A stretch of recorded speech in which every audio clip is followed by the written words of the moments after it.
Ohayo gozaimasu. Halo Sobat Migran.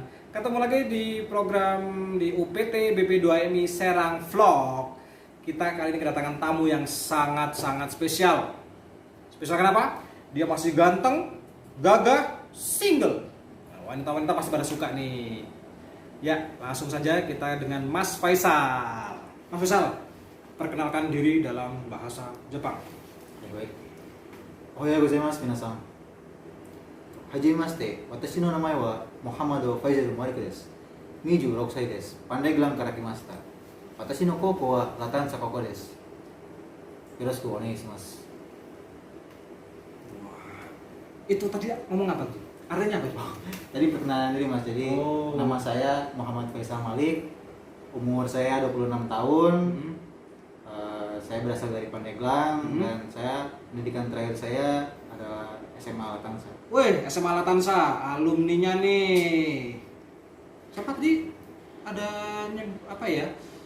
Siapa tokohnya nih Pak Kiai gitu ya? Oh iya, pendiri Latansa itu. Latansa itu ada Pak Kiai Kiai Arif, cuman sekarang dipimpin oleh Pak Kiai Adrian. Wah, assalamualaikum Pak Kiai. Assalamualaikum. Alumninya nih. Bangga. Pasti wong tuanya bangga. Amin. Oke Mas, itu tadi Mas ini dulu katanya pernah ke Jepang ya? Oh iya, saya pernah ke Jepang. Kenapa milih Jepang nih? Satu, karena emang saya kan emang senang sama animasi Jepang seperti Naruto, One Piece. Ya, terus karena selain itu juga karena saya sering lihat di media atau di YouTube bahkan Jepang itu mempunyai budaya etos kerja yang disiplin dan apa ya, jadi dan negaranya juga unik. Jadi saya itu ingin ke sana mempelajari hal-hal baik di sana dan membawa ke Indonesia kalau bisa. Kayak samurai gitu lah ya. Wah, Kayak ninja. Kayak ninja. Yoi. Ninja Hattori. Yoi. Iya iya. Hattori. Yoi. Nah, kemudian pengalaman kerjanya apa nih, Mas? Iya, waktu saya di Jepang itu Sebentar, berapa tahun di Jepang? saya 1 tahun di Jepang. 1 tahun. Oke, terus Saya di industri linen supply. Ya, saya dulu di bagian mesin, operasional mesin, pengering dan mesin roll. Gitu. Itu statusnya magang ya dia? Magang. Magang, tapi digaji nggak? Digaji. Infokan Mas ke Sobat Migran, gajinya berapa? Gaji pemegang itu sekitar 70 atau 80% dari gaji normal. Jadi saya itu kemarin di Jepang itu hampir sekitar 12-13 juta. Namun karena saya sering ngambil lemburan, lembur kerja, ya sebulan itu bisa dapat 17 juta. Wow. Oke. Mantap kan? Pak Haji, Bu Haji di luar sana yang anaknya masih single bisa dijodohkan langsung dengan Mas Faisal ya. Siap. Pria mapan, muda, ganteng, nggak ngerokok, ya kan? Wah, elah. Top. Kemudian Mas ini ya, dulu kan magang berarti belum ikut program SSW ya. Belum. Nah, kemudian tahu info SSW atau Specified Skill Worker dari BP2MI di mana? Melalui apa? Ya, waktu saya setelah pulang dari Jepang kembali ke Indonesia, saya sempat melihat di berita karena berita bahwa Jepang dan Indonesia mulai kerjasama bidang pekerjaan tenaga kerja asing. Akhirnya dan saya mencari info dan mendapatkan info dari BP2MI. Oh, BP2MI langsung? Iya, BP2MI. Situsnya atau datang langsung? Saya datang langsung ke UPT terdekat. UPT BP2MI terdekat. Oh, di Serang atau di mana? Saya di Serang gitu. Oh, di Serang ya. Di Ciwaru itu, Pak. Oh, oke, di Ciwaru. Di sini. Di sini. Bingung kan? Di sini. Oke. Betul, di sini. Nah, di sini. Terus kemudian mencoba mendaftar ya. Iya, betul. Oke, prosesnya gimana? Gampang nggak sih? Prosesnya gampang dan saya juga diarahin sama para pegawai BP2MI. Saya diarahin sampai dan bahkan saya juga Oleh siapa, Mas? saya sampai diarahin ke pusat sih. Gak apa-apa, sebutin nama aja. Ya, saya diarahin ke pusat sampai bertemu dengan Ibu Yani. Wah, Ibu Yani. Selamat pagi Ibu Yani. Oke, selamat pagi Bu Yani. Saya juga dibantu sama Ibu Yani dari proses ujian, bahkan sampai saya pun dicarikan perusahaan. Jadi Ibu Yani itu membantu saya mencarikan lembaga penyalur yang menyediakan yang melayani ke Jepang. Ya, program ke Jepang ini. Oh, Saya gitu. dibantu oleh Bu Yani. Bahkan saya sampai dimonitor sama Bu Yani bagaimana apakah sudah lulus kah wawancaranya, Wah. prosesnya bagaimana. Sampai sekarang bahkan saya insya Allah dalam 1 bulan ini mudah-mudahan bisa berangkat ke Jepang. Amin. Terima kasih Bu Yani. Terima kasih Bu Yani. Yaelah, baik. Arigatou gozaimasu. Arigato gozaimasu. Wah, udah kayak kuca. Gak ada tato tapi. Janganlah. Oh, jangan ya, nggak boleh ya. Terus kemudian langsung aja nih Mas. Ya. Sudah ada gambaran gajinya belum sih? Gajinya berapa? Iya, waktu kemarin kan setelah saya lulus wawancara kan saya tentang kontrak dong pasti. Nah di kontrak kerja itu Jelas ya? dijelaskan gitu gaji per jamnya berapa. Untuk saya sendiri untuk gaji per jamnya masih standar 950 yen. Namun karena sekarang SSW itu programnya pekerja, saya dapat tunjangan dong. Oh, tunjangannya apa nih Mas? Tunjangan kerjanya ya cukup besar, uang juga tunjangan kerjanya. Jadi kalau gaji bersih itu saya sampai 12.000 yen lah, itu 15 juta. Cuman karena ada tunjangan itu, gaji saya alhamdulillah sampai 25 juta. Wow, 25 juta. Jadi teman-teman juga kalau misalkan nih buat saran teman-teman bagaimana supaya biar dapat penghasilan yang lebih besar, teman-teman juga harus pinter nih cari perusahaan yang memberikan gaji yang cukup tinggi. Karena perusahaan di Jepang itu bermacam-macam variasi gajinya karena tergantung juga untuk wilayah kan. Oh, UMR. wilayah. Oh, UMR. Sama Sama kayak Indonesia ya, deh ya. Kalau saya kan emang karena di kota dekat kota jadi cukup besar. Apalagi kalau di Tokyo Mas, 30 juta mungkin sampai. Wah, itu apa ya bahasa kerennya itu take home pay ya. Oke, take home pay ya, terima bersih itu 30 juta. Oh enggak, itu kasar. Oh, kasar. Kotornya itu 30 juta, bersihnya sekitar 15 lah. 15 juga cukup besar Mas. Karena kan kita itu bersih kan udah kepotong. Karena kita kan makan juga kan. Jadi ya nabung itu bisa 10 juta. Per bulan bisa 10 juta nabung 10 tok juta. ya. Bahkan saya kan ketika waktu magang aja, saya pulang itu bawa sekitar 70 jutaan. Setahun. Ya lumayan kan? Lumayan itu. Iya. Wow. Kalau kita kerja di sini kan habis ya buat bayar kontrakan, Iya, begitu. hidup sehari-hari nongkrong. cicilan. Di sana kehidupan di sana gimana? Enak gak? Enak sih, asal terus ya apa ya? Enak asalkan satu sih ya buat pesan ke teman-teman ya, pesan dari saya. Nah, langsung pesan. Teman-teman juga ketika nanti udah ke Jepang, teman-teman harus hati aturan di sana. Jangan sampai melanggar karena kalau melanggar ya kita akan mencoreng nama Indonesia juga karena kita itu mempresentasikan negara Indonesia itu bagaimana. Jadi teman-teman juga harus ikuti aturan. Kalau kita aturan, ya, hidup di Jepang itu enak.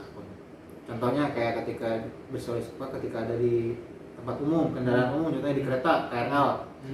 Nah, di KRL ya aturan di Jepang ya jangan berisik. Kalau dengerin lagu ya pakai headset kayak gitu. Kita harus jangan kenceng-kenceng. jangan kencang karena kita harus menghormati juga budaya di Jepang kan.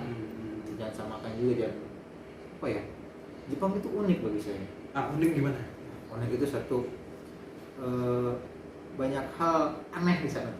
Seperti apa ya? Kayak kalau teman-teman yang suka anime pasti ya tahu lah Akihabara itu surganya anime. Banyak cosplayer, tahu kan? Cosplayer. Bisa foto-foto bareng? Bisa. Wah, keren. Teman-teman yang suka idol group juga banyak sana. Kalau idol group nggak kayak Tahu. AKB48. Tahu. Nah, teman saya ada itu. Jelek-jelek ini tahu lah itu. Jangan wibu nih. Wah, wibu. Ya pokoknya unik deh di Jepang itu. Dan apa ya? Saya juga kenapa milih Jepang karena saya itu merasa Jepang itu pemerintahnya cukup perhatian sama tenaga kerja asing. Oh gitu? Ya contohnya aja kayak kemarin waktu corona, selain warga Jepang, tenaga asing pun mendapatkan bantuan corona 10.000 yen. Oh, Kalau di per rupiah orang? Jadi ya setiap kan kalau Jepang itu kemarin seluruh warga negaranya diberikan bantuan tanpa memandang kayak miskin. Sekitar 13 jutaan lah kalau di rupiah ini. Dan orang asing pun dapat, termasuk orang Indonesia. Cerita teman saya kemarin dapat. Jadi mereka sangat perhatian sekali ya. Iya, bahkan ya sangat perhatian untuk tenaga kerja asing ketika pandemi kemarin pun tenaga kerja asing dibantu. Jadi nggak ada istilah di apa ya, dikucilkan atau apa ketika ada, nggak ada ya. Asalkan Mereka kita sangat positif. ikuti aturan, jangan sampai kita melanggar aturan di sana. Makanya kita juga harus baca dulu, ada buku panduannya kan ketika kita masuk ke Jepang, Oke. aturannya apa aja. Ya Kok kan? ada yang bandel-bandel nggak sih, Mas? Ya jujurnya ada. Untuk Indonesia pun ya ini pesan juga untuk teman-teman. Ketika bekerja di sana Iya, jangan ketika- apa gitu. Ketika bekerja di sana tuh apa ya? Teman-teman bekerja dengan baik lah, jangan sampai ada yang bolos. Terus jangan sampai apa ya, mencari masalah kayak misalkan kalau misalkan ada sedikit pertikaian, selesaikan dengan damai, jangan sampai ada perkelahian. Ya beda pendapat itu wajar lah, ya kan? Kita aja beda pendapat, apalagi kita di Jepang ya kita harus hormati budaya di sana, hormati juga orang-orang di sana.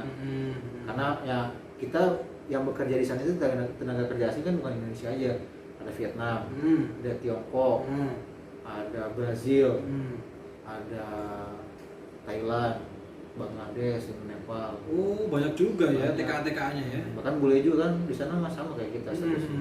Ya betul, sama juga. Kerja asing. Kemudian biaya hidup di sana mahal nggak sih, Mas? Sebenarnya kalau untuk gaya hidup itu kembali ke masing-masing, Mas. Saya sendiri untuk biaya makan aja ya, waktu itu emang lagi merit, saya 2 juta cukup. 2 juta? Ya. Makan pagi, siang, sore? Pagi, Sorry, pagi, siang, malam? Pagi siang malam. Udah cukup ya? Iya. Makannya, Mas? Nasi pecel ada?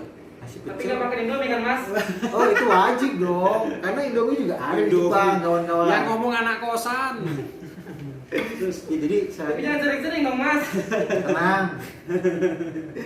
Jadi di sana tuh teman-teman jangan khawatir masalah makanan.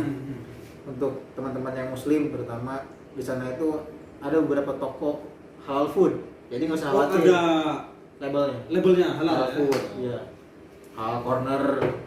Terus kita juga bisa cari toko India biasanya, toko rempah India, orang India. Itu biasanya jual halal food. Tempe ada. Oh, tempe ada? Tempe cuma segini 50.000 cuma mahal. Buset. Wow, tempe 50.000 ya, 50.000. mahal juga. Mahal. Terus. Ya terus untuk apa ya? Terus untuk teman-teman yang muslim lagi nih kayak musola itu ya hampir setiap kota ada tempat sholat. Jadi nggak usah khawatir lah, nggak usah takut dikucilkan sebagai minoritas. Musola ada ya? Ada. Pemerintah Jepang juga cukup perhatian lah. Terus untuk makanan yang sering saya makan itu biasanya karage.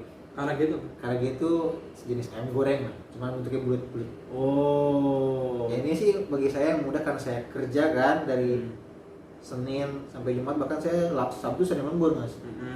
Jadi saya biasanya beli makanan beku. Oh, buat disimpan ya? Ada itu ayam beku, harganya murah, 2 kilo 70.000 ya. Wow. Murah kan? Halal lagi. Halal lagi. Makanya sebenarnya kembali lagi kalau misalkan biaya hidup di Jepang mahal apa enggak, kembali lagi karena teman saya ada yang karena merasa dia punya uang banyak, dia makan makanan yang sepiring 1 juta, kan rugi. Makanan Eropa kayaknya, daging cuil gitu. Kalau saya rugi mending beli Indomie kan, berapa dus tuh. Bisa ngasih orang, bisa sedekah juga kan tuh. Iya, sayang banget ya. Sayang, jadi emang kembali lagi sih, mungkin ya kalau sekali-sekali nggak apa-apa lah mungkin ya, cuma jangan keseringan juga. Jadi pesan, jadi intinya biaya hidup di Jepang itu kembali lagi ke kita. Kalau kita pinter cari supermarket yang menjual dengan harga murah, ada itu. Bisa tanya orang sana lah ya. Ya, kayaknya saya sampai 2 juta sebulan. 2 juta sebulan di Jepang, Iya. bro. Itu lumayan murah, terjangkau banget itu. Iya. Oh gitu. Indomie juga ada, tenang. Ada toko Indonesia di Tokyo, namanya toko Indonesia. Bumbu-bumbu Indonesia ada, tenang. Oh, itu tinggal di apartemen di sana atau di mana? Di apartemen. Per bulannya berapa itu kalau dirupiahkan? Per bulannya itu kalau yang saya, karena saya bertiga dan teman-teman, 7 juta dibagi 3. Oh, masih terjangkau lah. Terjangkau karena ya. Terus emang ada bantuan juga di perusahaan. Perusahaan itu bantu untuk membayar listrik, gas, dan air. Wah, lumayan itu ya. Karena kita juga dikasih beras 20 kilo 3 bulan sekali. Iya dong, makanya kembali lagi teman-teman sih, maksudnya ya, ya mungkin nggak semua perusahaan seperti itu, tapi teman-teman juga harus berdoa lah supaya bisa dapat perusahaan kayak saya, karena emang perusahaan Jepang itu ada yang biasa aja tapi ada yang perhatian banget kayak gitu. Wah, gimana? Tertarik ikut SSW BB2MI? Saya sarankan sih ikut. Terbukti. Nanti kira-kira sebulan lagi ya berangkat tadi ya. Mudah-mudahan kalau prosesnya Lancar lancar. dan tidak ada force major lagi. Lagi kan tinggal saya itu kan tinggal mengajukan visa, nanti ada protokol karantina 14 hari baru bisa berangkat ke Jepang. Oh gitu. Oke nih Mas, terakhir nih buat sobat migran di seluruh Banten dan Indonesia, pesan-pesan dalam bahasa Jepang. Oke. Minasan, tokteigi no de Nihon de hatarakimashou. Kantan de anzen. Yang artinya Yang artinya teman-teman mari kita ikuti program SSW ke Jepang ini. Yang programnya itu mudah dan aman. wah, oke. Teman-teman nanti bisa kalau misalnya benar penasaran nih, silakan cek situs BP2MI atau datengin UPT BP2MI terdekat. Mantap. Oke. Itu aja Mas Faisal. Terima kasih buat waktunya, Ya, terima buat kasih bantu juga. isi konten kita. Insya Ya, Allah bermanfaat buat Amin, sobat amin. migran di seluruh Indonesia. Oke, itu sobat migran. Ayo jadi PMI prosedural. Dadah. Salam.